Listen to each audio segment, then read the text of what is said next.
আমাৰ Jonali construction private limited এই সংস্থাটোৱে এডভান্টেজ অসমৰ সময়ত গুৱাহাটীত মেৰিয়টৰ দুখন হোটেল প্ৰতিষ্ঠা কৰাৰ বাবে বুজাবুজিৰ চুক্তি কৰিছিল।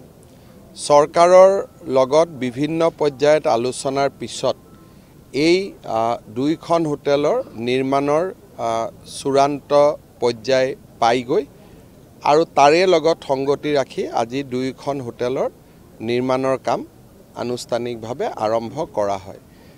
এডভান্টেজ অসমৰ সময়ত স্বাক্ষৰ কৰা প্ৰায়বোৰ ইনভেষ্টমেণ্ট প্ৰপ'জেলে লাহে লাহে বাস্তৱত ৰূপায়িত হোৱাৰ আৰম্ভ কৰিছে আৰু বিশেষকৈ এই দুইখন হোটেল গুৱাহাটী বিমানবন্দৰৰ নিচেই কাষৰত হোৱা বাবে ই পৰ্যটক আৰু বিমান যাত্ৰীসকলৰ বাবেও সুবিধা হ'ব আৰু এক বহুত ডাঙৰ প্ৰায় ৭৬ বিঘা মাটিত এই হোটেলখন হ'ব।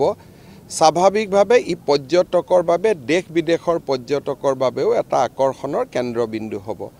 আজিকালি ডেষ্টিনেশ্যন ৱেডিং আদি হয় আৰু মই ভাবোঁ যে এই হোটেলখন কম সময়ৰ ভিতৰতে জনপ্ৰিয় হৈ উঠিব।